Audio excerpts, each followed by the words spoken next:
Welcome to the public speaking course. My name is Bumi Toko and I'm your course instructor.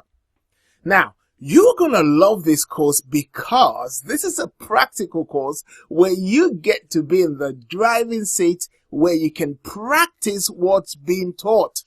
You will learn exceptional useful skills because I believe that public speaking is a very valuable skill that I'm hoping will actually help you to increase your reach, increase your income, increase your potential as you practice the principles laid down in the course. I'm really looking forward to helping you become a great public speaker. So I'll see you on the inside.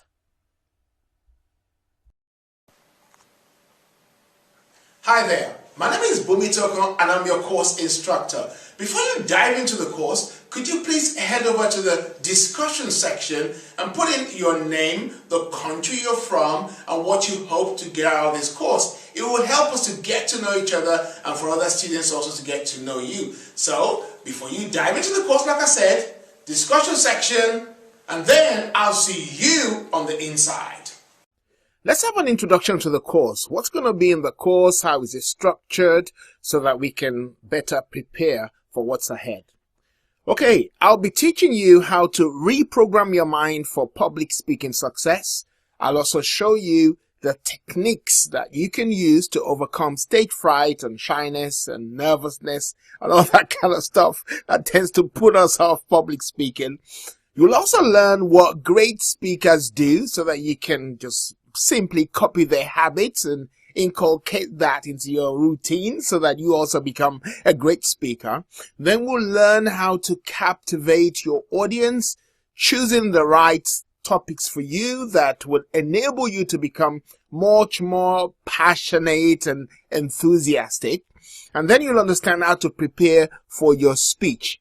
Now, the course is structured around this.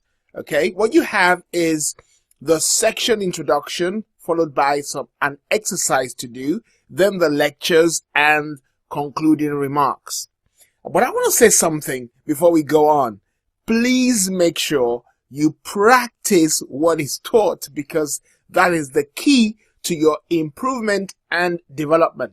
There's no point just hearing all the lectures and saying, oh, well, that sounds good, or wow, that's great, oh, whoa, interesting, and then not practice it. So you got to practice so that you can develop and grow into a great speaker. All right? So see you on the inside. In this lecture, I want to talk about mastering public speaking. Mastering public speaking. Let's read this. It says, our fear of standing up in front of a group and talking is so great that we fear it more than death. In surveys, at least. This is from Psychology Today in 2012. What's happened over the years is that we needed to have mastered public speaking, not public speaking avoidance. People have now mastered public speaking avoidance instead of public speaking. So, let me give you a little bit of background about myself and I'll tell you about my own story. When I was at school, I used to get called out of the assembly line because of things I did wrong or things I did badly. And so I remember the first few times I came out, I was so nervous. But as I went on to college, I realized that speaking to a group of people was not as bad as I thought at all. So, once I realized that, I then said to my friends at college, I said to them, you know what, you guys, you go do all the work, go research and put together the report, and all I'll do is I'll deliver the report. I'll present it. Because I realized that all my friends, whenever we had coursework that involved public speaking or presentation, we used to call it in those days, they used to try and lobby the lecturer to remove the presentation element from the coursework. And I couldn't really understand that, but I didn't realize that the reason why they were doing that is because they hated public speaking. Now, I used to tell them, you go do all the work, give me the report, I'll present. And that's how I got away with doing any kind of research or doing major work. But what happened was, looking back at it, we both lost. I mastered research and administration avoidance. They mastered public speaking avoidance. And as such, they never improved in their public speaking. And I had to learn research and administration later on in my life. So really, we both lost out. Avoidance is never the key. I remember this. If you call someone to come and speak, people who have mastered the art of public speaking avoidance, they'll beg you, they'll cry, they'll scream, they'll run out of the room. They'll do anything because most people master public speaking avoidance. Why? I think the reason is we all forget one thing. Public speaking is a skill. If you're going to take something away from this lecture today, understand this. Public speaking is a skill. Any skill can be learnt. Public speaking can be learnt. So what I'm going to help you to do is not to avoid public speaking. I'm going to bring you to the place where you become confident in public speaking, because public speaking can be fun. See you in the next lecture. In this lecture, I want to talk about how to boost your value by 50%. Why you need to boost your value by 50%. And I want us to look at this particular quote from Warren Buffett. He says, Warren Buffett once told a class of business students that he will pay anyone in the room $100,000 for 10% of their future earnings. And now listen to this is really crucial now. He says, if they were good communicators, he would raise his bid by 50% because public speaking will make his investment more valuable. This is Warren Buffett, 2014. He should know. He's a billionaire. Okay. So he knows. He's employed people. He's done business at the highest level. So he understands what he's talking about. You need to learn how to speak better. You need to learn how to be a good public speaker. So why do you need this skill? Let's talk about this first. Public speaking is a skill. Honestly, you can say that to yourself again and again. Public speaking is a skill. And because it's a skill, it can be learned. Public speaking is like driving. It's a skill like driving. So think about the first time you go into a car. Okay? You go into the car, you were thinking about so many things. You were thinking about the mirrors, you were thinking about the gears, you were thinking about the wipers, you were thinking about the indicators, you were thinking about the horn, you were thinking about all kinds of stuff. And your mind was just all over the place. It took you ages to get from A to B because you were thinking about it. But after a while that you learned how to drive, you don't even think about it anymore. My wife had to do a driving test a few times before she passed. But now she gets into the car, she doesn't even think about it. She just drives. Why? Because public speaking, like driving, is a skill. And when you do that, just like you can visit people and, impact people's lives when you drive, because you can give people lifts, you can visit, you can do all kinds of stuff in the car, you can learn in the car, you can do all manner of stuff. Driving is a good thing to have. Just like public speaking is a good skill to have. It creates the opportunity to impact other people. You can impact one-to-one, but by public speaking, you can impact people one-to-many. Who wants to get to the end of their life to meet their maker, and then they discover that they could have impacted 1,000 people, but because of public speaking avoidance, they were only able to impact 10 when they could have impacted 1,000. Who wants to get to the end of their life and think like that? Oh no. You can learn this skill because it's a skill. Number 2 reason why I believe you need this skill is that public speaking opens the door to more job opportunities. What I noticed over the years is that people who dislike public speaking, what they've done is they've mastered avoidance. By that, they even avoid jobs that are well paid simply because they don't want to stand in front of a team of people and speak in public. Come on, you gotta make a change. You gotta make that change today. I'm talking to you about making that change today. Now, finally, a third reason why you need to learn to speak more confidently is about it creates the opportunity to increase your income. When you can speak or communicate better, communicate confidently to a team or group of people, you can increase your income by running your own workshops, by speaking at seminars, by speaking on videos, by promoting products, by doing all kinds of stuff that can increase your income by 50%. What would you do today with a 50% increase in your income right now simply because you learned a skill? Let me end by saying this. Public speaking is a skill, and the more you practice, the more you know how to do it, the more you become confident, and the sooner you can boost your income by 50%. Remember in the beginning of the course, I told you that public speaking is like driving?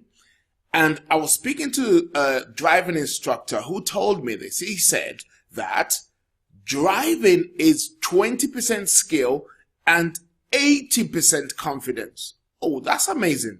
Driving, learning to drive, is 20% skill, 80% confidence. So the more confidence you have, and the less doubt you have, the more confidence you have, the more easier it will be for you to learn to drive. So let's bring it into the public speaking domain and say it like this. You want to be doing everything in your power to get your confidence level up. That's what you want to do. So we're going to learn a couple of things now. What you say affects what you do. What you say affects what you do. If you tell yourself you're no good, you're going to start feeling no good, then the actions are going to be no good. So we're going to take an exercise right now just to prove that to you. Right, we're going to do this in two ways. The first thing we're going to do, we're going to tell ourselves, oh, I'm not happy, I'm feeling down, things are not working for me, blah, blah, blah, blah, blah, and all those kind of negative stuff that we say sometimes. And I want you to think about how you felt. Then we're going to swap it around, and we're going to say other things like, I'm so great. I'm going to deliver my speech so well. I'm going to do excellent, and, all that kind of stuff. And then we want to see how we feel. So let's give it a go right now. So the first thing we're going to do, we're going to tell ourselves, oh, I'm not feeling good. So I'm going to just give you some example and you can just follow me. Oh, things are not working for me. Oh, every time I try, it just seems I'm not getting anywhere. When I go up to speak, things just don't work. I don't feel good about what I say. I'm probably no good anyway. And I just feel so nervous when I get up there. I cannot believe it. I feel really nervous. Even now, just thinking about it, I just feel nervous. Now, do you know something? Do you know how I felt? I felt low. I felt like, I really should not be doing this. And this is just not me and all the other stuff. Now, I'm going to switch it now. And I'll say to myself, wow, I feel good. Ooh, I just feel great. I know I'm going to deliver a perfect speech today. People are going to love what I say. Oh, people are all just waiting to hear what I have to say. My goodness, I've got so much to share with people. Oh, they're going to be blessed today. My goodness, that felt so different. So we're going to learn what the average person who hears or who hates public speaking says, and what the successful speakers say to themselves. Let's go straight into the lectures. See you soon.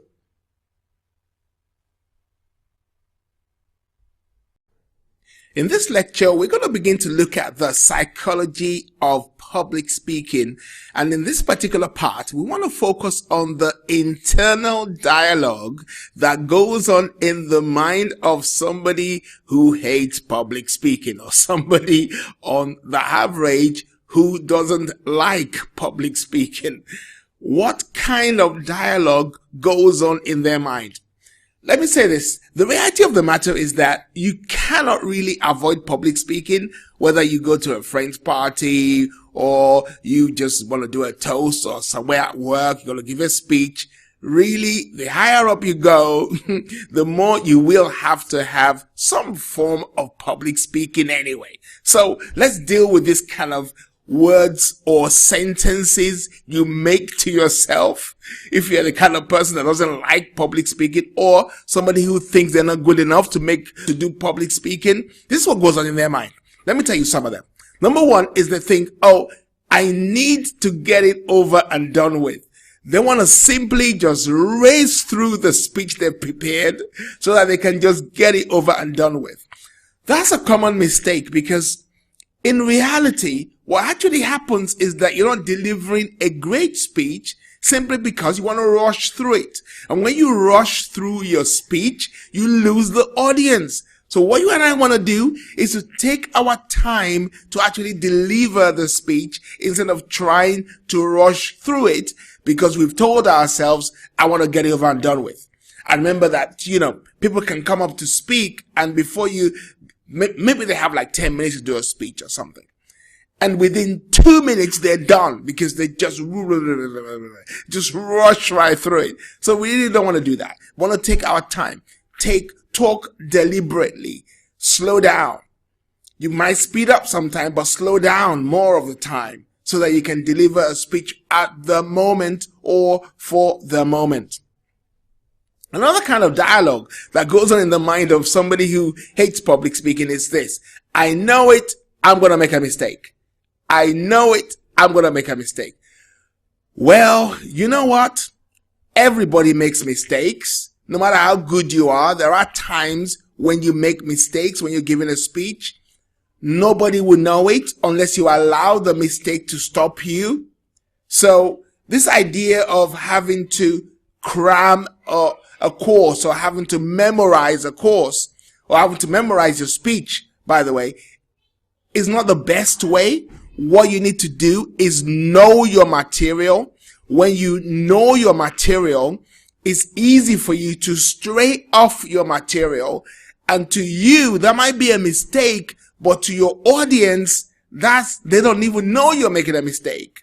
So it's only when you allow the mistakes you make to actually stop you from delivering your speech, that's when your audience get to know about it. So really, making mistakes is not the issue. Making mistakes is not the issue. There's one more internal dialogue that I want to look at here, which is this. It says, I can't remember anything.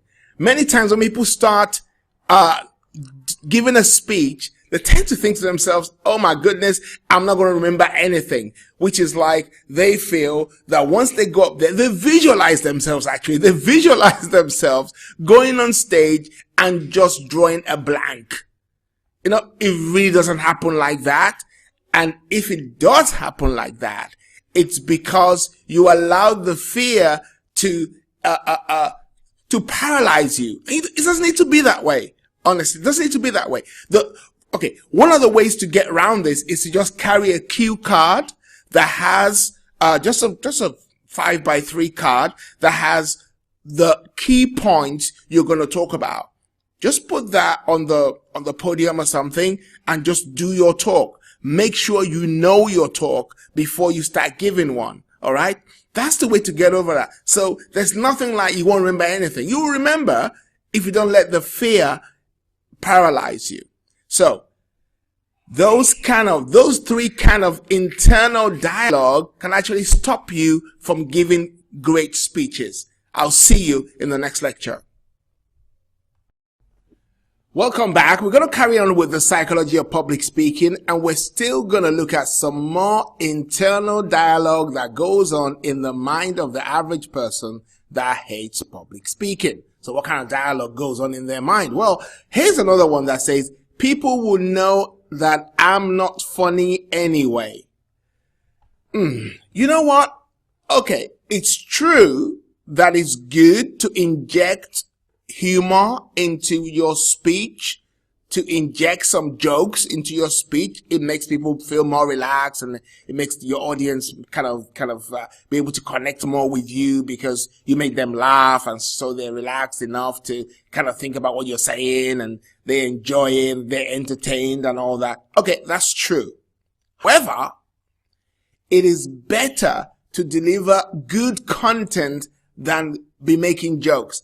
I don't care how much jokes you can make. If I came to listen to a course on, how to build a website, for example, and all you did was joke around all the time, I'm going to hate myself for going to that kind of course, and I'm going to just dislike you as a public speaker. I'm going to feel cheated because you didn't deliver what you said on the tin. So the truth is, yeah, it's good to inject some fun, some jokes, and that will come the more experienced you become. So even if you don't feel funny, people are more concerned about the content you deliver than the jokes you can deliver. So don't put yourself under pressure.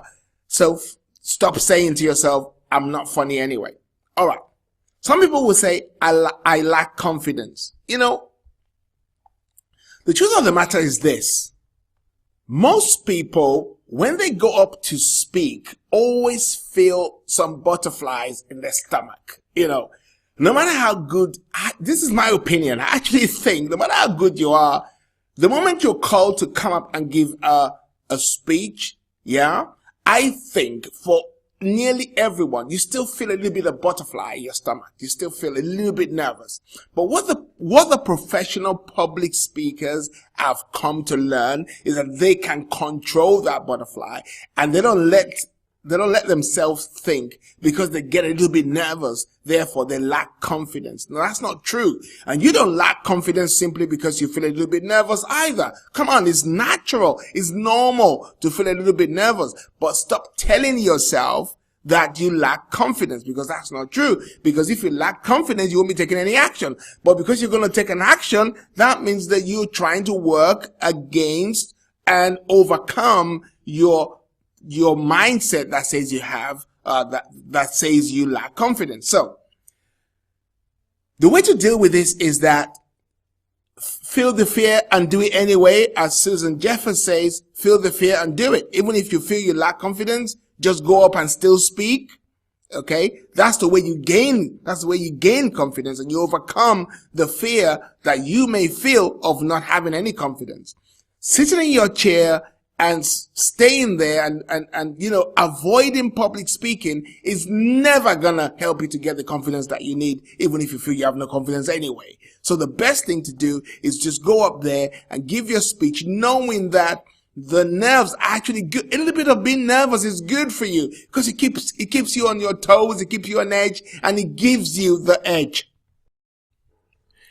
We're still talking about the psychology of public speaking, and we're looking at this second part of the lectures, because this particular group of lectures will deal with the internal dialogue that goes on in the mind of the successful now public speaker. We looked earlier on the internal dialogue that goes on in the mind of the average person that hates public speaking. So we're now going to look at the internal dialogue that goes on in the mind of the successful public speaker. What does the successful public speaker say to themselves about the speech they're about to give and about the job they are going to be doing, which is to talk to people, either motivating them or teaching them a skill or passing across some kind of information or content? What goes on in their mind? What do they say to themselves that props them up,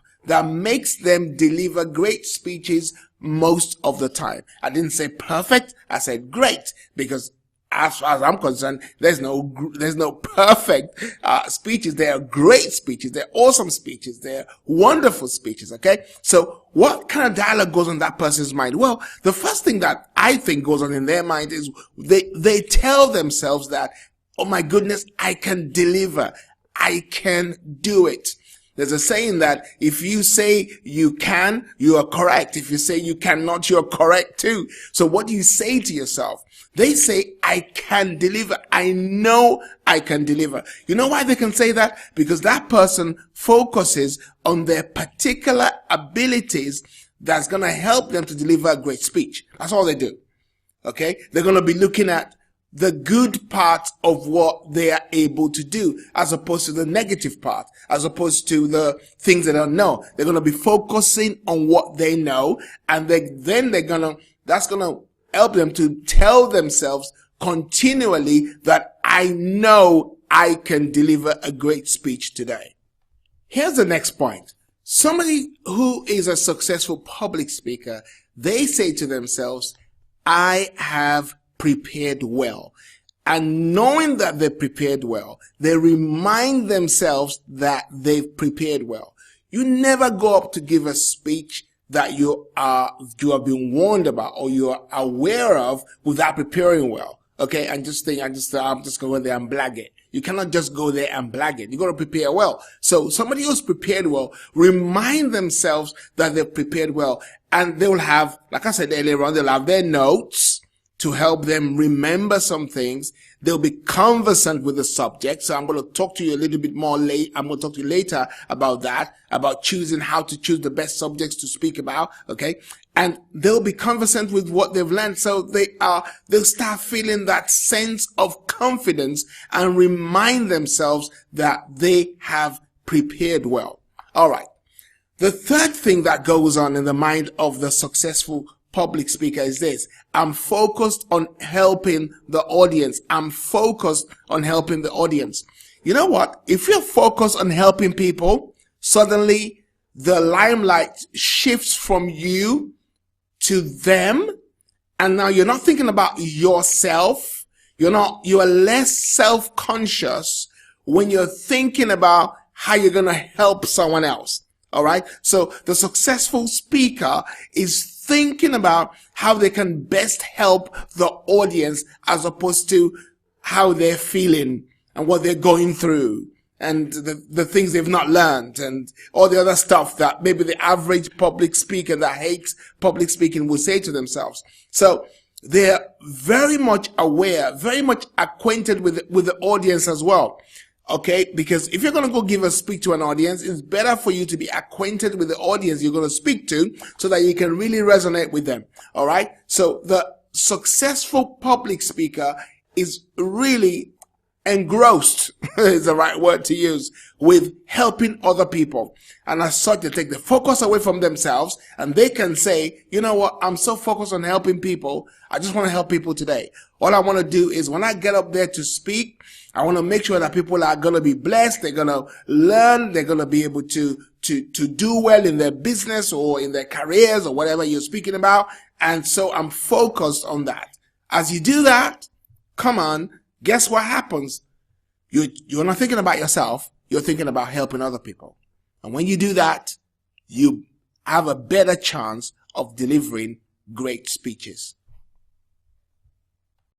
Welcome back. We're talking about the psychology of public speaking, and we're focusing right now on the internal dialogue that goes on in the mind of the successful public speaker. What do they say to themselves? What are they constantly thinking about and talking about within themselves? One of the things they say is this: I have something to give. A good speaker backs up his worth and improves his self-confidence by believing in the value and the importance of his message or speech. He believes that he can make a difference and that the audience need him. Oh my goodness. This is so powerful, so strong, so evident in the way that successful public speakers, either male or female, give speeches. They believe that they have something to give. They believe they have something to offer.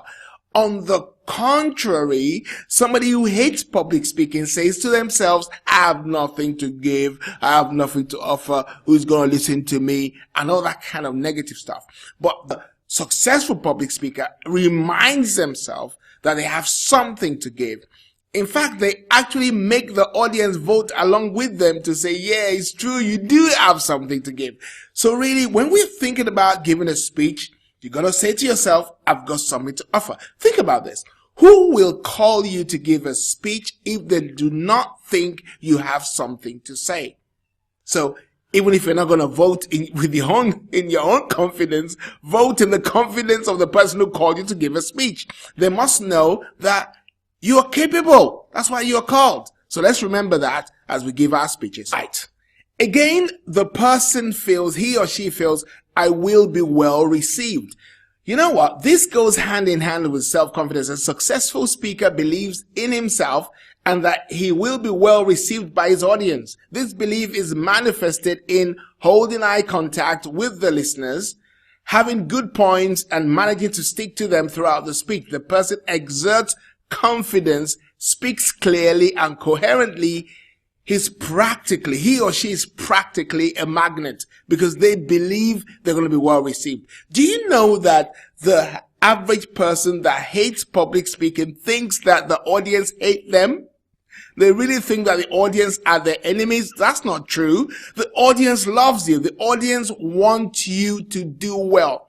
You know, I remember when I was at school, I used to do presentations at school. And all my friends who hated presentation used to say to us, that, oh, look how she's looking at me. Look how he's looking at me. He really doesn't think I'm that good, did he? He doesn't think I'm that good. But the reality of the matter is they're not looking at you to fail. They're even sitting down there being nervous because they're going to make their own speech in the moment as they're nervous for themselves. They don't have no time to be thinking about you failing. They're actually thinking about what they are going to be doing in the moment. So really, the audience love you. The audience want you to do well. The audience are backing you. Honestly, just believe that you'll be well received.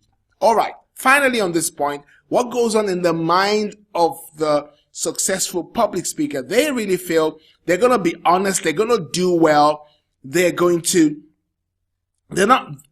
there to tell fibs or to mislead their audience. No, they're there to be open to the audience. They have integrity. So they're thinking about their integrity. They're thinking about how they can help the audience, as I said earlier. So they're open to help people. And so therefore their life is open and they're there to be a good support. So they're thinking, about being honest, walking in integrity and thinking about how they're going to help people to be successful in whatever they're speaking about. So really, the communication that goes on in the mind of a successful public speaker is what's helping them to actually become very successful. So we've got to adapt those to our own lives so that we can do better and increase in what we're doing. This is a quick reminder about discussions and review. So if you have any suggestions on how the course can be improved, please inbox me and I'll fix it quickly. And feel free to post any useful information you think may be of benefit to other students. The second thing I want to remind you about is if you've gained any value from the course, kindly post a review as soon as possible so that we can spread the word about the course together. And finally, if you have any personal questions, remember that I'm here to help you. So just inbox me and I'll answer it as soon as possible. I'm always online, so just send me an inbox and I'll get back to you very quickly. All right, see you soon. The very first time a learner gets into a car, they feel frightened, overwhelmed with all the stuff they need to learn and know and still be able to stay on the road. They just feel so frightened and fearful. Now, it's the same as public speaking. The very first few times you go on to stage to speak, of course you're frightened. Of course you're fearful. Then guess what most people do? They give up. Instead of getting over it, they just stop taking action. So what we want to learn to do over the next few lectures, we want to learn about taking action. So to help you to do that, I want to give you an exercise to pursue this week. For the next 7 days, talk to at least 2 people a day. Go up to some strange person on the road and and ask them for direction or where to find something or where to buy something. Just talk to two people you don't know. As you do that, you break out of your comfort zone, develop what it takes to stand confidently and speak, and before you know it, you're going to become one of the great public speakers. See you in the lectures. When you go to give any kind of presentation, you have an asset, and that asset is your body. So I'm going to show you how to use your body in the 7 simple techniques section of this particular course. So let's get right into it. These simple tips that are designed to help you use your body to overcome stage fright or shyness, okay? So I'm going to give you these techniques that are going to help you by the use of your asset, which is your body, to overcome any kind of stage fright or shyness. And if you do them, you will get tremendous amount of results like I've got, and you can get the same too. The first thing I want to talk about is to work on your breathing. And you know, what's interesting was that there was a time I went on a course on public speaking. Yeah, I've been on courses on public speaking. Okay. But this particular one that I really remember was going on this course. It was so far from my house and I had to travel miles and miles to get there. But I went there, I think I went there about 3 or 4 times. But on the first lecture, I got something from that class, the very first lecture. The woman taking the class said, you know what? Let me teach you how to breathe before you give a presentation. So I'm like, okay, I want to listen to that. So she said, breathe out deeply and you will automatically breathe in. So let's try that. Just breathe out. Just go. Very long breath. You will find yourself automatically you're going to breathe in. Not this breathe out, breathe in stuff. No. Just breathe out. You'll automatically breathe in. Now, what's that got to do with public speaking? You know what? If you don't breathe properly and you're giving a speech, you're going to start sounding squeaky. Okay? You're going to start squeaking because you're not breathing properly. And when you're not breathing properly and you start sounding squeaky, you're going to put pressure on yourself and you're going to get more nervous and more nervous until, like some people do, just get off stage. Okay? But that's not for you. So before you go on stage, one of the techniques you should exercise is to breathe out, then you automatically breathe in. Do it about 7 times. That straight away, that gives you the calmness you need to go on and start speaking. So let's try that. Let's just do it once or twice. Okay, so we're going to breathe out. So we're going to go, then we breathe in, then we breathe out, then we breathe in, then we breathe out, then we breathe in. You see, I'm even more calm than when I began, okay? It really works. The second thing about your breathing technique is that once you get going and you are in your speech mode, make sure you take time to breathe, okay? Don't just talk and not breathe, because if you talk and not breathe, then you're going to sound like you're just going too fast. And if you're going too fast, you're going to get nervous, and then you're going to miss your words and you're going to miss your speech. Okay, so it's good to take breaths in the middle of your speech, okay? So that's the first thing that I wanted to talk to you about the techniques of using your body. The second, of course, is make sure your body isn't tense, okay? If your body is stiff and rigid, you'll come across as being nervous, right? To appear confident, you must come across as being relaxed. So try to loosen up yourself. Actually, it's good to do this exercise before you go on to speak, which is to kind of stretch yourself, stretch your arms, stretch your neck, stretch your legs, and kind of just shake a little bit and just stretch your legs, kick your legs, and just relax your shoulders in particular, because shoulders, when they're tense, they get hunched up. And when you get hunched up, then you're likely to start feeling very tense and then nervous. Okay, so you want to kind of like relax your shoulders and you want to just shake your body before you go on. So once you start speaking, even in the middle of the speech, you kind of, I'm going to talk about walking around in a minute. Just kind of just stretch yourself so that you have a much more relaxed posture, because your posture affects your delivery. Okay, so you need to remember that. Just stretch yourself before you actually go on to start speaking. The third technique I want to talk about is the use of your hands. Okay, so sometimes people get on stage and actually the hands are a little bit strange sometimes, because if you don't use your hands well, they start, your hands can start flying all over the place out of nerves, or they start shaking. Okay, so if you look at the image, let me go back to the first image on this slide.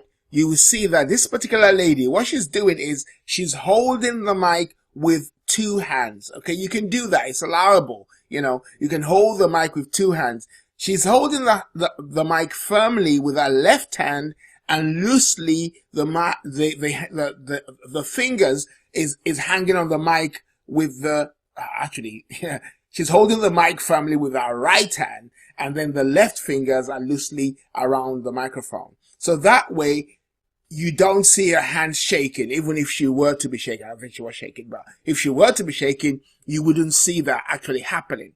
So you need to use your hands very well. Another way to use your hands is if you have a podium like this guy in the blue shirt has. So he's resting his hands and holding the podium, and he's holding the podium not too tightly, but just kind of fixes his hands on it so it's not shaking and flapping all over the place.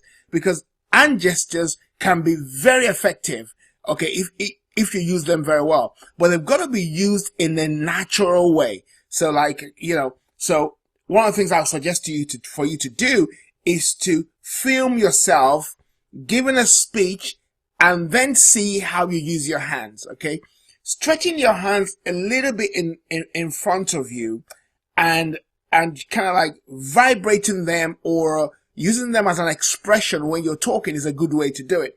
Don't fold your arms, to your chest and, just standing like taking a posture of a defensive posture, so to speak. You don't want to do that, because that just makes you look, fed up or not wanting to be there, and that affects the way you deliver. So the best thing to do, I will assure you to do, is just film yourself for maybe just 10, 15 seconds or 30 seconds, just giving a speech, just talking about your day, or something like, or just pick a topic and just talk about it, and just see what happens with your hands.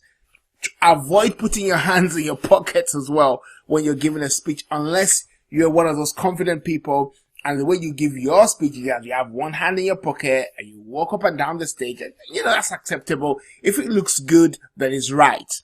If it looks good, then it's right. Okay? If it makes you look more confident, and if you feel more confident, then it's right. Okay? But I don't know anyone who feels confident when their hands are shaking and their hands are vibrating all over the place. Okay? See you in the next lecture. Okay, we've come to the second part of the lecture where we're going to talk about use your body, the 7 simple techniques of using your body to actually overcome shyness or stage fright. So I'm going to give you 4 more. In the previous lecture, I gave you 3. Now I'm going to give you 4 more. So the first one is don't stand in the same spot unless you have to. Okay, if you look at the picture that's on your screen right now, you find this guy in the blue shirt is standing in the same place. Okay, maybe he has to do that. All right, but if you don't have to do that, if you're talking to maybe some people in your workplace, and you're sitting down on a table. Okay, you gotta stand, you gotta sit where you are. Or this guy could be standing in a place that is already defined as, the place where speakers should stand. Okay, so you stay there. But as much as possible, if you're doing a training course or something, you don't want to stand in the same place. You want to walk around the room. You want to use a controller instead of having to stand by your laptop all the time to actually go from slide to slide. You might want to use a clicker So you can walk around the room. You can, go put your hands on the shoulder of one of your students if you have to, as a means of connecting with them. You gotta be careful about that, but it does work if you do it right. So just kind of just make sure you use the space that is available to you rather than stand in one place. It gives you that freedom. And once you start expressing freedom in your movement, then you start expressing freedom in your language and in your communication as well. So it's a good thing to do. The second, the second on this slide, but number 5 is to use different facial expressions. Just having the same kind of look all the way through your speech will make you look really boring. Okay. Just remember not to go overboard with pulling, over exaggerated kind of face expressions, but having a smile like this guy has a smile on him is really good. When you're talking and you have a smile like I have right now, so I'm kind of smiling right now, even though you cannot see me yet. I want to do some videos where you can see me, but you cannot see me right now, but I'm smiling. So the words I'm saying are coming across, in a different way, as opposed to if I'm not smiling or I'm actually just frowning as I'm saying this. So it's different. So you you put expressions into your speech by your facial movement. Okay. Your facial movement affects the way you communicate. So it's always good to laugh, to smile, to wink, in your speech so that you connect with people on a different level. All right. Number 6, look around the room. Okay. This is a good one. There's always this huge debate amongst people who give speeches about whether to look at one person or to be able to look at the person at the back of the room as though you were actually looking at them, even though you are not, because you're looking over their head. Okay, I've used all of them. All right, sometimes you can, if you have a huge room and you have I don't know, 400 people or 400-seater place or 200-seat or even a 100-seater place or a 100-seater room, and you're talking to people and the people at the back. One of the techniques that I've used is I'll look just over their heads, just above their heads. I would concentrate my gaze just above their head. And because I'm standing in the front and I'm looking just above the head of the person at the back, that person automatically feels as though I'm actually looking at them, but I'm not actually looking at them. And, if you feel you don't want to look somebody in the eye directly, you can use that. But nowadays, if I want to look at you, I just look at you. Okay. But I tend to ensure that I look at every section of the room or every section of the hall. When you're speaking, try and look at every section. So you might focus on the right section, the front section, the left section. So you are looking at so it's kind of like it feels like you're giving everybody your attention. There are obviously certain people in the audience that encourage you as you're speaking, that you want to look at for encouragement, and you soon learn that as you go along. You soon learn that certain people in the room, they just give you that energy. So you might look at them from time to time to kind of get your energy up if you need to. But strictly speaking, you must look at every single person in the room, and people want you to look at them. The way you are the speaker, you are the authority, you are the one that knows the subject, you are the one they're paid to come and listen to, you are the ones that can help them. So they're looking for you to give them a gaze. So give them a gaze. Just have a look at them and smile. Look at them and smile. Look at them and smile with them. And that helps you to connect with the group you're talking to, with the audience you're talking to. And of course, once you connect with the audience, then the audience will get what you're saying, and they'll probably just respond better than if you were not. Okay. Number 7, be mindful of your posture. It may sound like a cliche, but to appear confident, it's important to stand up straight and look at your audience, okay? You're going to stand up straight. You're going to have not a hunched back posture like is low. I don't know what's wrong with me. No. Don't slouch. If you have a tendency to slouch, just make sure you practice your posture in front of the mirror so that you're always standing very straight. You're standing straight, and your posture is one of confidence.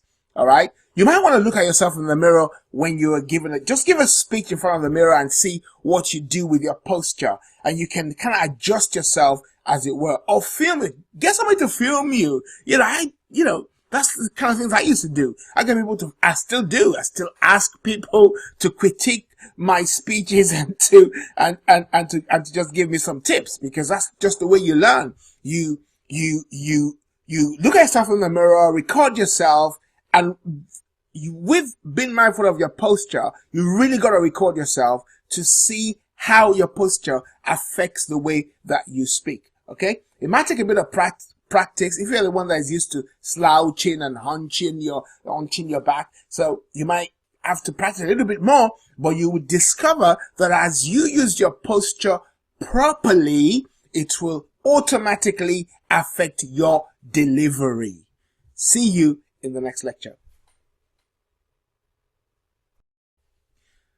In this particular lecture, we gave you tremendous amount of help to kind of get over shyness and stage fright in our using your body as the 7 techniques to overcome shyness or stage fright. We talked about the use of your hands, talked about using your voice, we talked about so many other things that you can practice. So here's my point. The next time you get invited to give a speech, make sure you remember to use your body to appear more confident and get over the nerves that you may face, or the fear that you may face. Just remember though, that the more you practice these techniques, the more confident you come across on stage, and consequently, the more confident you'll begin to feel. So I have one conclusion for you, and it is this. Let's say together, say this to yourself: my body works for me and not against me. My body works for me and not against me. I'll see you in the next lecture. This is a quick reminder about discussions and review. So if you have any suggestions on how the course can be improved, please inbox me and I'll fix it quickly. And feel free to post any useful information you think may be of benefit to other students. The second thing I want to remind you about is, if you've gained any value from the course, kindly post a review as soon as possible so that we can spread the word about the course together. And finally, if you have any personal questions, remember that I'm here to help you. So just inbox me and I'll answer it as soon as possible. I'm always online, so just send me an inbox and I'll get back to you very quickly. All right, see you soon. In the next few lectures, we want to look at what great speakers do. What exactly do great speakers when they're nervous? What do they do? How they gesture? What do they do when they speak? How do they prepare? We want to learn so much from them. We want to see what great speakers do. So now that's what we want to talk about in the next lecture. So the whole idea of this is to emulate what others do successfully. So whatever we find that great speakers do very well, we want to copy that and inculcate that into the patterns or our own habits as well. So the whole idea of this is to think and act out your desire. Think and act out your desire. So perhaps you should do an exercise of thinking. Maybe you're on your way to work. Kind of think about what you want your day to be like and then follow it up with the required action. Let's see how you get on. Before you know it, you're going to become a great public speaker. So let's go straight into the lectures and I'll see you there. I've spoken to a few people that I consider to be great speakers. And from what they've said, I've kind of come up with the 6 things great speakers do. The 6 things great speakers do. Remember that in the beginning of this particular course, I told you something. It's not the amount of information you have that's going to make you successful is the amount of information you have that you then go on to practice with that's going to make you a great speaker. Okay. So, let's please consider hearing this stuff, embracing them, and then go ahead and put it into practice. You've got to put it into practice. Public speaking is never about just reading books. It's never about just listening to good lectures, good videos like mine, okay? It's never just about that. It's about practicing what's been said, okay? You're gonna gain value from the practice of what you do, not so much from listening only. So I'm gonna give you these 6 things that great speakers all do. So it says public speaking exercises that will change you into a great speaker forever, hopefully. Okay? Right. Number 1 is practice speaking in front of the mirror, in front of your mirror. And we talked about this earlier on in one of our lectures. We talked about practice in front of the mirror. One of the things that will alarm you when you begin to practice in front of the mirror or film yourself is you're going to discover the kind of things you do when you're nervous. Some people kind of touch their hair, some people touch their hands, some people scratch their feet, some people scratch their elbows, some people just pull their ears, some people, it will amaze you what you do when you get nervous. And by seeing yourself do those things, great speakers, what they do is they film themselves, they practice in front of the mirror, they get people to critique them, and through all that, they adjust their mannerisms. So what you want to do is adjust your mannerisms so that you begin to appear much more confident as opposed to much more nervous. So all great speakers, before they go on to speak, they practice their speech in front of the mirror, and you and I have got to do that. The second thing great speakers do is they practice what I call impromptu speeches. By that I mean that if you just get a friend to write down, ask a friend or family member to write down random topics on little bits of paper and just choose one and just give a speech on that subject for about 5 minutes. That helps you to think on your feet. Great speakers are always able to think on their feet, and it comes by practice. Oh, I wish I could say this so many times. Public speaking, being great at public speaking comes by practice. It doesn't come because you're automatically born with it. It comes because it's a skill like driving. You learn to drive and then you drive better, hopefully. That's what it's all about. So, if somebody writes just some random, they could write about, space or air balloon or, the kind of subjects that you and I may not talk about that much. I don't know whether you do, but I don't. But, just think about giving a speech on any subject. Make it up as you go along. Tell a story. Make up a story as you go along because it'll help you to think on your feet. And all great speakers are able to do that. They're able to think on their feet, and practicing with impromptu speeches will definitely help you. Number 3 in this particular lecture is to develop your speech writing skills. So what I mean by that is simple. Every speech you give should have 3 parts to it. Number 1 is the introduction, all right? Then the content or the concept you want to pass across, and then finally your conclusion. So you should have a beginning, a middle, and an end to whatever speech you give, whether it's on a topic or it's on a lecture or whatever it is. It's got to have a beginning, middle, and end to it. So I remember one particular lecture that I gave and I forgot to put the end to it. And one of my students wrote me back and said, "Oh, Bumi, there was no conclusion." So I thought, oh my goodness, this is actually practice what I preach. So I went back and put in the conclusion in that particular lecture. Okay. So think about that.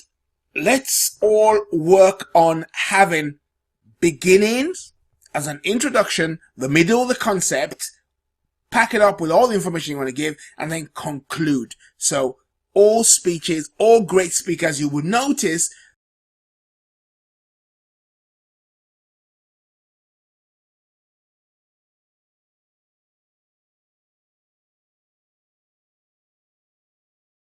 Welcome back. In this lecture, I'm going to talk about the 6 things that great speakers do, part 2. So let's go straight into it. Public speaking exercises that would change you into a great speaker forever. We've given you 3 in the previous lecture, and I'm going to give you another 3. Count how many times you use a filler word. A filler word. Filler word is yeah, yes, all those kind of little words we put in because either we're nervous or we don't know what to say next, or it's just the way that we speak. And too many of them can be bad. One of the things that I do is I say, okay, and I've got to watch that. So you've got to watch your filler words. One of the ways to find out whether you use filler words is to record yourself on an audio and then listen back to what you say. You will discover that you use filler words, and filler words can be too many if you're not careful, and they just make you not to look as good as you probably could look or sound as a great speaker. So you want to watch those and make sure you use less filler words so that you will deliver greater and greater speeches in your lifetime. Okay, it's important to cut them down. I don't think there's anyone that doesn't use filler words. I think they're great speakers who use less filler words. So what you and I want to do is to use less filler words as opposed to try to eliminate them completely. All right. Number five thing that great speakers do is they've learned to pick a good pace. Now, I've written down here, I said, practice speaking slower, because what happens when people go up to give a speech, the natural tendency is to speak so fast that they finish their speech, a 5-minute speech in 1 minute, or a 5-minute speech in 2 minutes, or an hour's long speech in 20 minutes, because they just rattle on so they can go sit down. But you need to practice speaking slower. Actually, you should use a combination of both, of speaking fast and then also speaking slow, because that gives a variation to your speech. And then that makes your speech very much more interesting to listen to. You don't want to be monotonous, just being on this kind of level always. You just keep on speaking like this. This is boring and will put people to sleep. So what you want to do is to vary the way that you communicate. That makes your content lots more interesting to listen to. You go on to listen to some lectures, and you find out, just in the first 5 minutes, you're kind of drained and you're falling asleep, maybe because the lecturer is monotonous. They've not practiced good public speaking techniques. When you practice good public speaking techniques and you become like these great speakers, you can vary your pace so that you keep people alive and tuned to you. And then finally, talking about what great speakers do. Oh, I love this one. Great speakers challenge themselves to give speeches without using cue cards.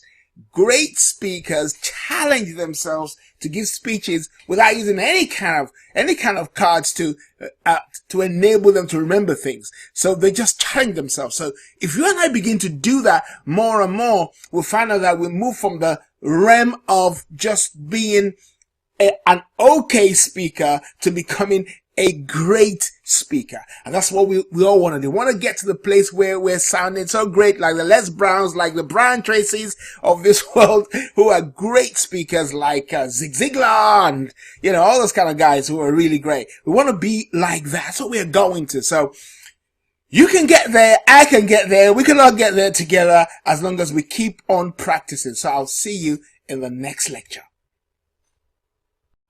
We've talked quite a bit on the 6 things great speakers do. The 6 things that great speakers do. So my thought in my mind, my thought is this. What are you waiting for? If you're interested in improving your skills as a public speaker, start practicing now. Don't wait till tomorrow. Start now. Record yourself now. Do impromptu speeches now. Talk in front of the mirror now. Talk with our cue cards now. Record yourself and listen back to what you say now, so that you can become the confident, charismatic speaker that you aspire to be.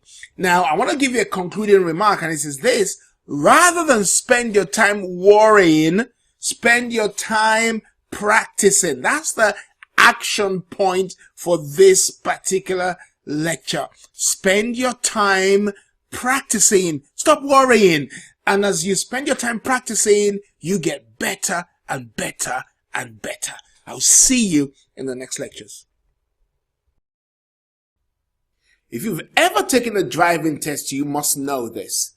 On the day of your driving test, there's only one person to captivate, and that's the examiner. If you fail to captivate him or her, you are going to fail. Period. It's the same thing when it comes to public speaking. You're going to learn to captivate your audience. If you fail to captivate your audience, then you're in big trouble. So I'm going to teach you the tricks of the trade, some of the things you can do to help you to learn how to captivate your audience. But before I do that, I want you to go out and do an exercise for me. I want you to give your full attention when you're speaking to people.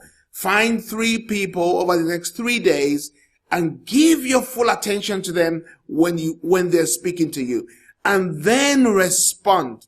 You will discover, because you've given them your full attention, when you respond to what they're saying to you, you would have learned how to captivate that person, because they're going to be so intrigued about what you want to say because you've listened to them. That's just something that can last you a lifetime, actually. That's a skill that can last you a lifetime. So I'm going to see you in the lectures where I'm going to show you the tricks of the trade and how you can learn to captivate an audience. See you on the inside. In this particular lecture, we're going to talk about 8 ways to captivate an audience. 8 ways to captivate an audience. But I will say up front now that surprisingly, entertaining audiences doesn't require unnatural levels of charisma or natural talent. You don't need, unnatural levels of talent or perhaps, huge amounts of charisma to do it. If you just practice certain techniques and tips, you just be as good as one of the great speakers who you might term to be very charismatic. So let's look at how we're going to do this. To master the art of public speaking, you'll need to learn how to captivate your audience. It is essentially important that you captivate your audience. So what can you do?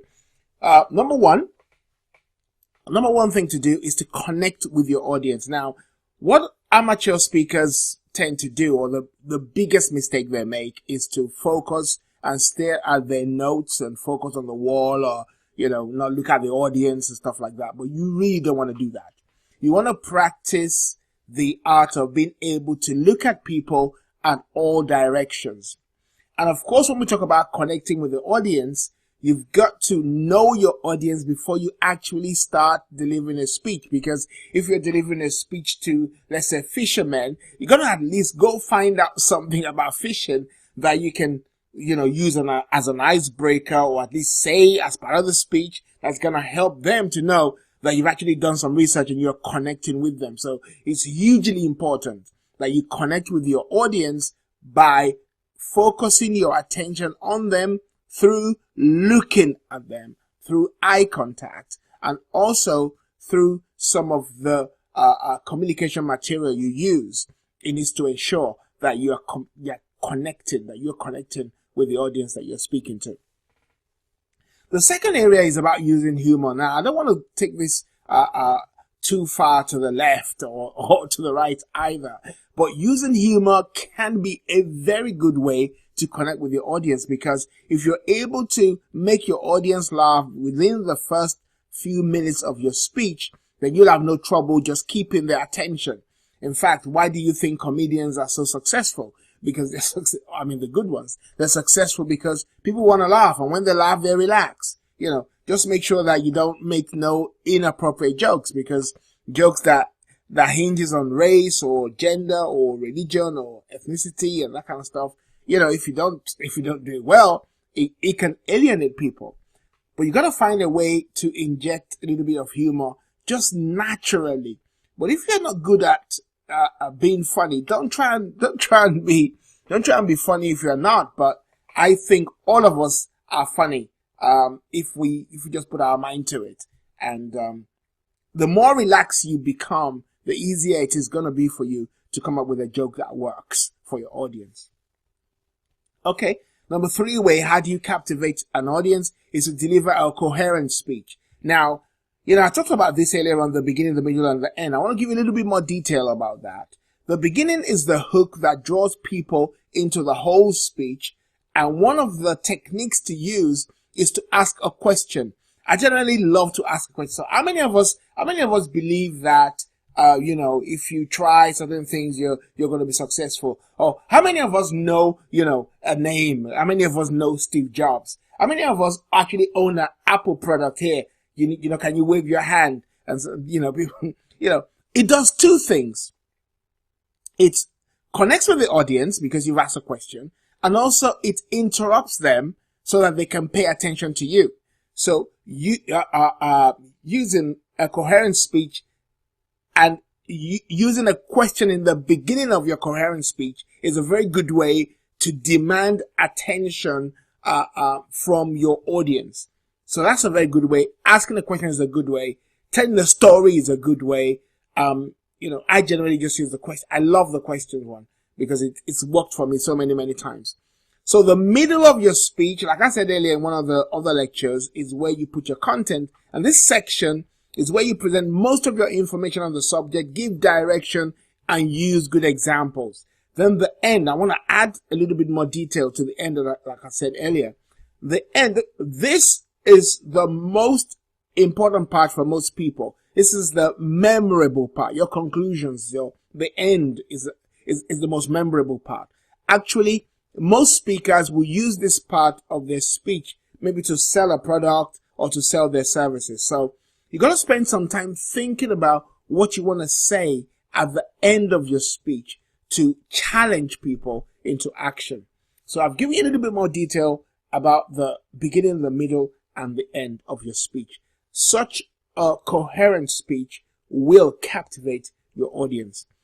And, one more way to captivate your audience is to keep on topic. Keep on the topic. It's not unusual for speakers to kind of wander off topic and then if they're not careful, they lose the audience. So to make sure you stay on topic, you might want to put aside some time to kind of craft your speech or work on your speech and pay attention to the information and the key points you want to pass across to your audience. That will kind of keep you in line and keep your audience captivated. All right, I'll see you in the next lecture. Welcome to the part 2 of the 8 ways to captivate an audience. 8 ways to captivate an audience. And in the previous lecture, we gave you quite a bit of information that can help you, or techniques that will help you to captivate your audience. Now I'm going to give you 4 more tips and techniques that will help you to captivate your audience. To master the art of public speaking, you need to learn how to captivate your audience. Okay, so let's go straight into it. Number 5 is to project your voice. Now, no one is going to pay attention to someone who cannot be heard. All right. So if you're in a large room, make sure you have a microphone to use to amplify your voice. And if you don't have a microphone to amplify your voice, you just got to make sure that you project your voice so that people can hear you at the back. The more you practice, the more you're going to be able to project your voice. If you speak very softly, it's not about the texture of your voice. It's about the volume of your voice. So you need to work on giving more volume to your voice. Actually, if you can give volume when you want it, then you can raise your voice when you have to. And if you're a parent, we all do that very well, because we know how to raise our voice when our children are doing something. We just want to stop them from doing it. Hey, stop that! We can raise our voice. Nearly every single person can raise their voice to the next level. It's just about practice and confidence. All right. So it's extremely important for you to project your voice. People need to be able to hear you for them to be captivated by what you're saying. Number 6 is to use visual aids, good visual aids. There's a course on Udemy on PowerPoint, and I thought was really, really good. I think it's 8 tips on PowerPoint or something, which I had access to. And he kind of said that you must always use font type, maybe Tahoma or Verdana, and then it should be 32 font size should be 32. So that kind of gives you a good picture of what a good PowerPoint should look like. So don't shy away from using props or slides on PowerPoint, particularly if you're giving business presentations. It's always good to have things like graphs and statistics to illustrate your point a little bit more. So that helps you. Pictures always help to captivate an audience, so use them as much as you can.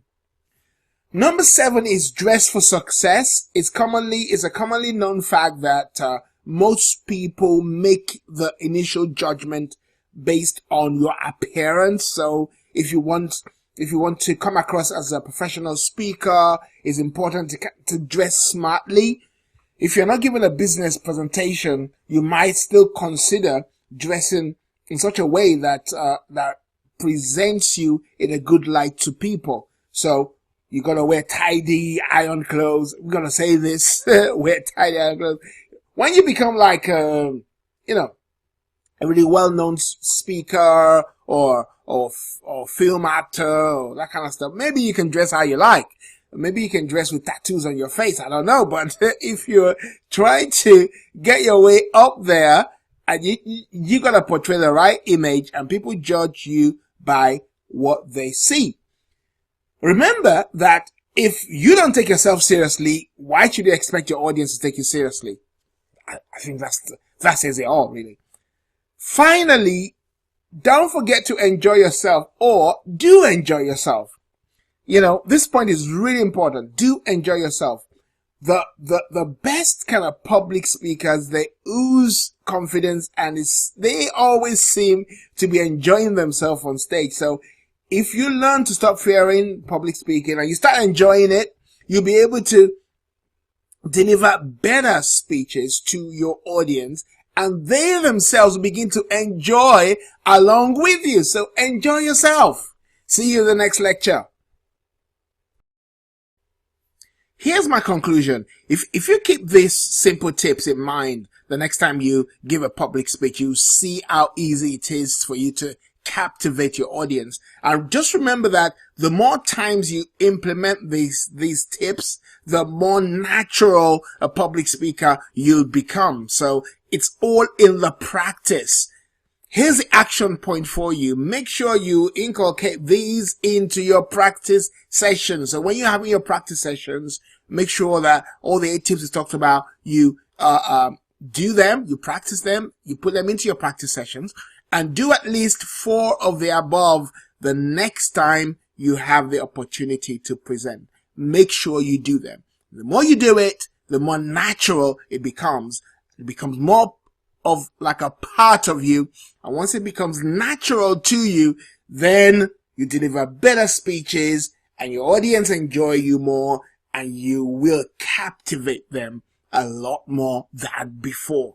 So let me know how all this is working out for you. It's really helped me to know that, okay, you've practicing these things and they're working or they're not working, and then ask questions and I'll be able to help you by giving you good answers or further tips to help.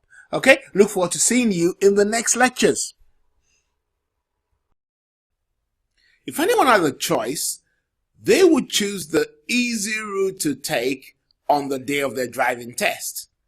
But you don't have that luxury, so you don't choose where the instructor will take you. Well, there are some certain routes that they normally plow, but they don't have to go that way. They can go any way that they choose.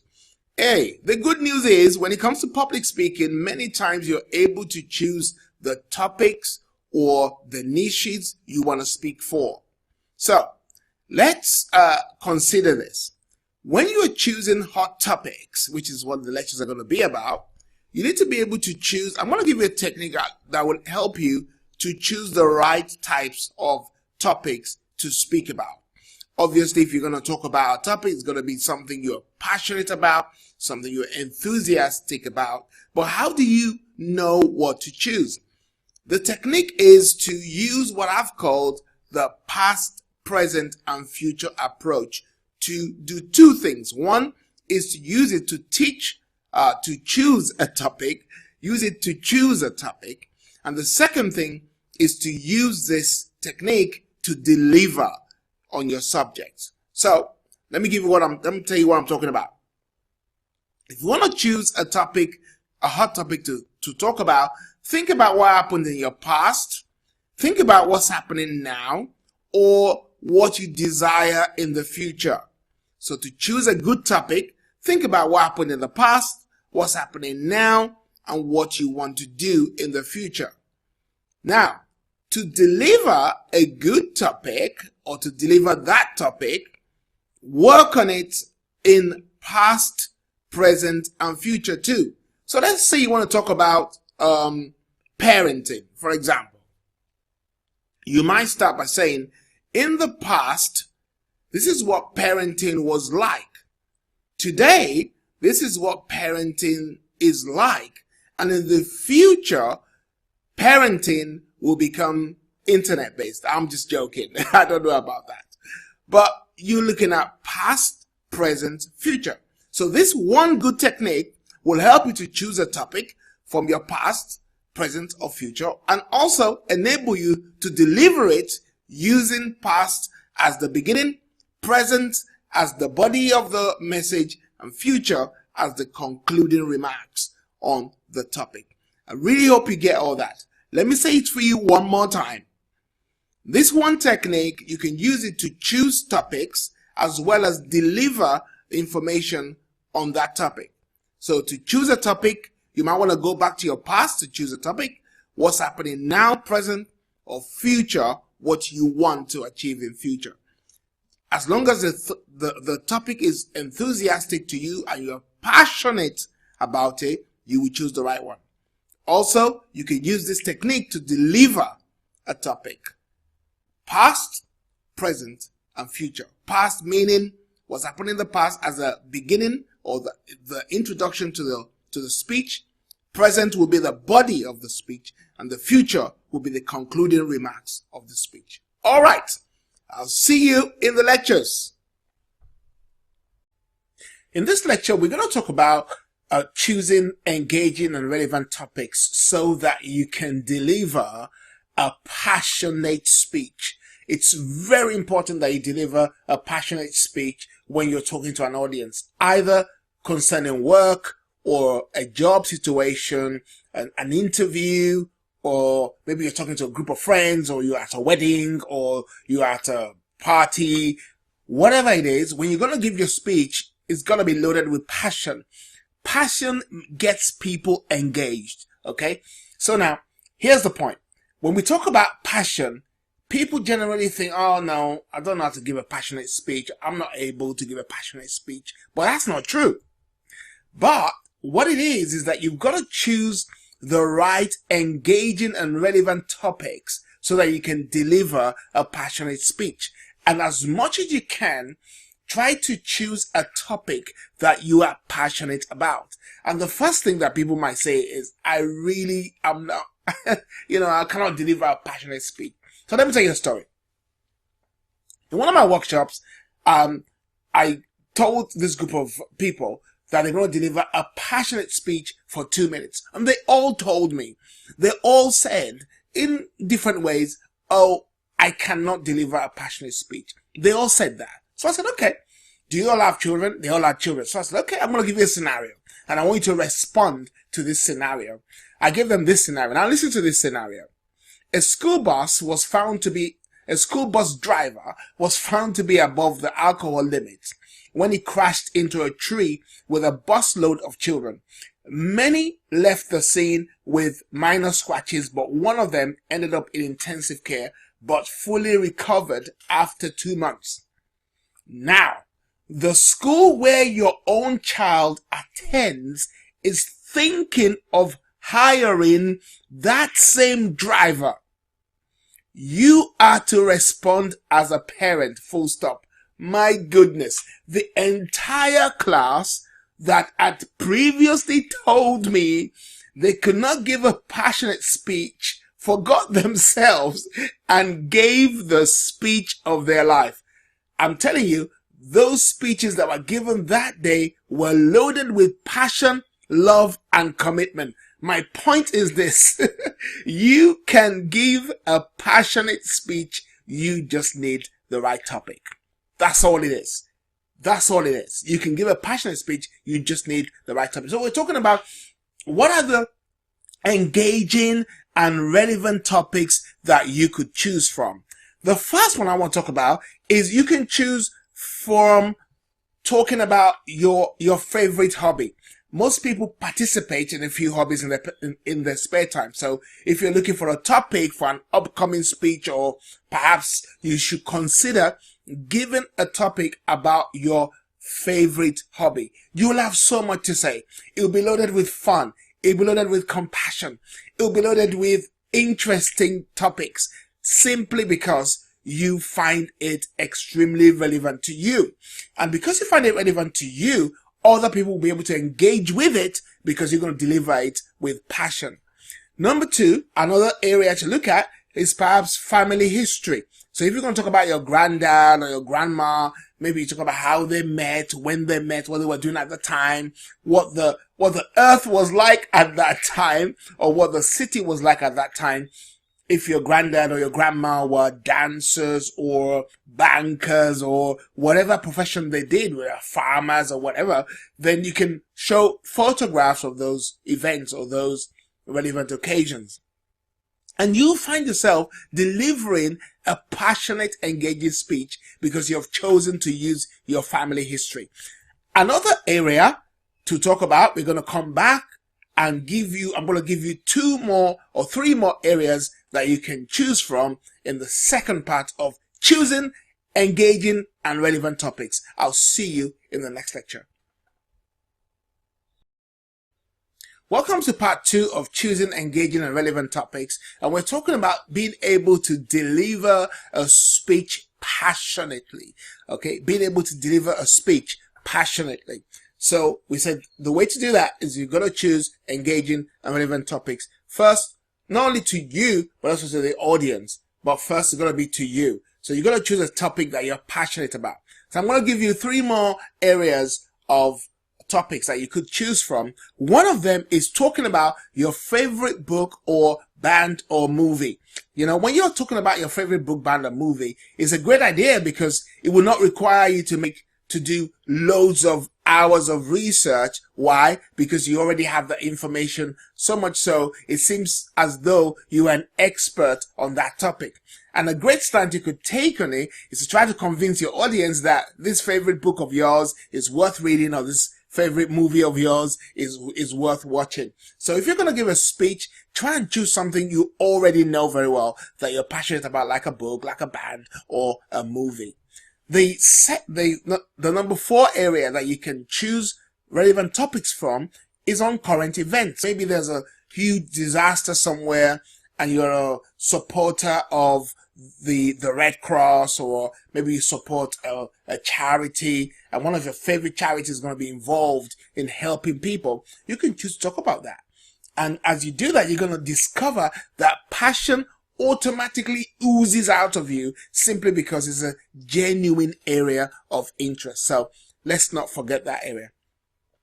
Number 5 way or number 5 arena to choose an engaging and relevant topic from that would enable you to deliver your speech in a passionate way is talk about your holiday, maybe a vacation that you went to, whether you travel domestically or internationally. Just giving a speech on one of your favorite vacation destinations is a great idea to enlist your passion to be able to work for you. So if you give a speech about one of your favorite vacations, make sure you describe the food, the sound, the smell, the travel, and all those kind of stuff, so that the audience can become engaged with you as you deliver your speech. Okay? So in this particular lectures, we've covered how to choose engaging and relevant topics. And I've given you 5 areas that you can choose from. You know what? You can come up with loads more. All right? But just make sure they're engaging to you and they're relevant topics to you so that you can ooze out loads of passion. See you in the next lecture.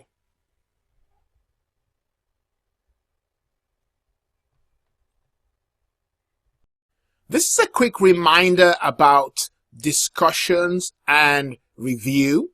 So if you have any suggestions on how the course can be improved, please inbox me and I'll fix it quickly. And feel free to post any useful information you think may be of benefit to other students. The second thing I want to remind you about is, if you've gained any value from the course, kindly post a review as soon as possible so that we can spread the word about the course together. And finally, if you have any personal questions, remember that I'm here to help you. So just inbox me and I'll answer it as soon as possible. I'm always online, so just send me an inbox and I'll get back to you very quickly. All right, see you soon. In this particular lectures, we're going to be talking about how to prepare for our public speaking engagement. How do we prepare when we're about to give a speech? And just like driving or perhaps on your test day, you need to make sure that you're really prepared before you actually go on and do the test. And one of the ways that a good driving instructor will enable you to pass your test is by making sure you do a mock test. So I'm going to talk to you now about getting an evaluation. You want to get an evaluation of your own speech from a friend or a trusted family member or somebody who would definitely give you some constructive criticism. And I want you to do this exercise by using what I call the glove method, the glove exercise. The word glove is an acronym for gesture, language, organization, voice level, and enthusiasm. So the person carrying out the evaluation will assess your 2-minute speech or a 1.5 minute speech on any subject you like, on how you use gestures, how you use the language, how well organized or not your speech was, how you projected your voice, and whether you had any enthusiasm being portrayed, and they would just give you the feedback on this 1, 2, 3, 4, 5 things. That's one of the ways that you can prepare. So make sure you do this exercise. And now let's go straight into the lectures. See you soon. If you and I want to give the kind of speeches that make people sit on the edge of their seats and beg for more, then I'm going to show you how to prepare. I'm going to give you the 7 must-dos, the 7 things you must do to prepare for such a phenomenal speech that is, that captivates your audience. So how do you prepare for that? So I've got here that to give a phenomenal speech, it's important to start preparing your material weeks in advance. Let's say you're giving a speech about a topic that you already been given, weeks beforehand. I'm not talking about the impromptu speeches that you have to give at your friend's wedding, your friend's party, or if you're speaking at your friend's wedding, then you already know that months and months in advance. So you're going to start preparing. So how do you prepare? What should you do? The first thing to do that I want to suggest to you is to practice your speech in front of someone, because getting a second opinion on your speech and its content is crucial, as people often find it difficult to objectively analyze their own speech. Maybe you're one of those kind of people that you find difficult to analyze what you're doing and how you're saying it, because generally people have a tendency to be overly critical of themselves. So you need someone who's a little bit more objective to give you a good view of your content and your style and your delivery, so that you can now take all these things on board. So find someone you trust, do your speech in front of them, and see what feedback you get, and see if you can adjust and improve on what you're doing. The second way to prepare is to work on memorizing your speech before the day. Too many people give mediocre speeches because they're trying to memorize their speech the night before, or an hour before they're supposed to go give it. The more you have your speech in your mind without the need to look on paper, the more natural it feels. It feels more you when you are talking about something that emanates from your mind as opposed to you reading it on paper. So what you want to do is to practice and prepare your speech by memorization months or weeks in advance, where that's possible, so that you can come across more naturally. And the more you come across more naturally, the better it's going to be for you and for your audience. So you've got to remember that. So practice and then memorize your speech. The third thing that you must do is to get everything you need the night before. I don't know how much more I can say. Just get everything you need. Your clothes, your USB. Okay, so if you're delivering a speech and you're using a PowerPoint, generally speaking, you will have been told to send your PowerPoint by email. But one of the things I do by practice is that I use a cloud on Google. Okay, so that's where I store much of my material.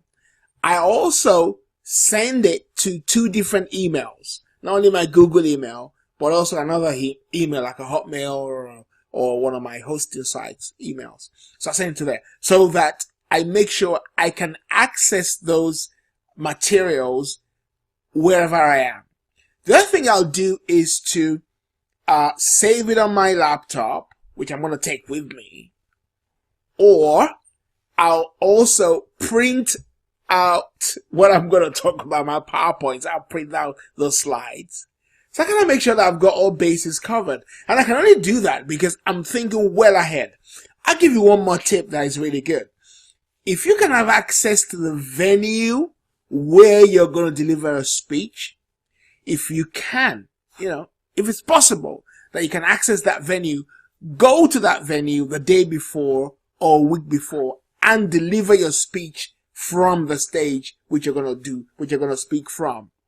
So kind of rehearse your speech in the same venue. Oh my goodness, that is such a great tip, because I've done that a few times and I always deliver something better. So when I was at the university, when I'm going to deliver a lecture that I think, this is a definitive lecture now, so I'm going to really do this well. So what I'll do is I'll wait behind. I'll already have the number of the number to the room which I'm going to deliver the speech, maybe the next day or 2 days in advance. Then I'll wait behind on one of my days and then go into that lecture theater and deliver a speech there by myself, to myself. And I'm telling you, when I then come back to deliver the lecture on the particular day, my goodness, it just seems to flow. It just flows. Oh my God, it just flows. And I just love that. So I've given you 3 things you must do now. You're going to practice your speech in front of someone, memorize your speech before the day, get everything you need the night before. So I'll see you in the next lecture.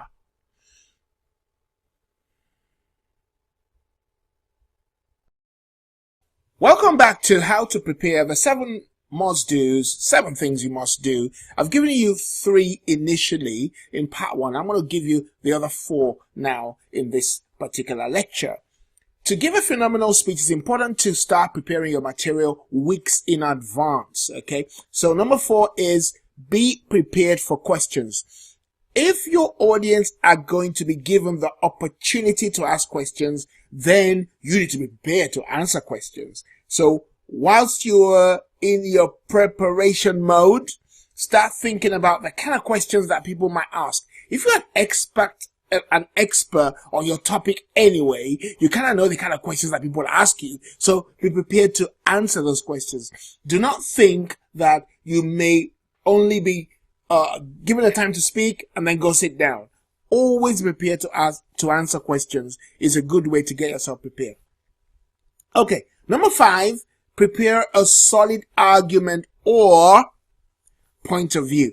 Prepare a solid argument or point of view. Before you begin kind of writing your speech, it's important to clarify what position you are going to take if it's a kind of topic where you have to defend a particular position. As an example, if you plan to give a speech on maybe recycling, you could present the argument that households need to make an effort to recycle, or that recycling is overrated. Just depends on where you're going to sit. But whatever you choose to sit, be also prepared for the other side or the other point of view that you may need to argue against. So it's kind of very similar to the preparing for questions, but it's slightly different if you're given a speech that requires you to take a position, but then you will have to be able to defend that particular position. Number 6 is avoid being distracted. You've got to avoid being distracted, not only before your speech during the preparation time, but also actually within the hall, when you are in the place or the hall or the room where you're delivering. You know something? I've always found in nearly every time I've delivered a speech or I've given a lecture, there's always one person that is there to be a distraction. And you're going to know how to handle them. One is you try the polite method of, I try that. Well, okay, let me talk about myself. I try the polite method of answering your question and then giving you time to talk. And then I'll move on to warning you to say, you know what, we got to give other people time to talk. They tend to be the ones that want to talk a lot. And you wonder, I'm the one here. I'm the one in front. You are not. If you're that great, why aren't you in front? But it's not to put them down, but they kind of just distract the class. You know what I'm talking about. They just distract the whole kind of lecture. So then I've got to now warn them that, you know what, if you feel that maybe class is not for you, maybe you've got to check out another class. And, but hey, put them in their place, avoid being distracted. It's very essential. Otherwise, you're going to get, you're just going to get into a one-to-one with the person instead of actually delivering your lecture to everyone. So it's about not being distracted both before you start, either by family or engagements, and also be prepared for not being distracted during the delivery period as well. Finally, stay within the time allocated. So as you're going through your practice, when you're in your practice mode, one of the things you want to do is to make sure that your speech fits well within the time frame. There's no point writing a brilliant 10-minute speech if you only allocated 5 minutes to speak, okay? People don't want you to go over time, maybe because they have other things planned. And you don't want to go over so that somebody feels, they're not going to invite you back next time because you went over time and, you really did not stick to what was pre-agreed. So, when you're practicing, kind of find out the time, kind of find out how much time has been allocated to you and stay within that time. So you're going to be able to do that in your practice session so that on the day itself, you'll be able to deliver within time. All right. See you soon. Let's draw some conclusions now at the end of this, how to prepare the 7 must-dos. So next time you're invited to give a speech, simply look back on this handy list and use it as a guide through to help you from the stage of beginning to write down your speech to the actual moment you get on stage to actually deliver the speech itself. So here's my conclusion for you.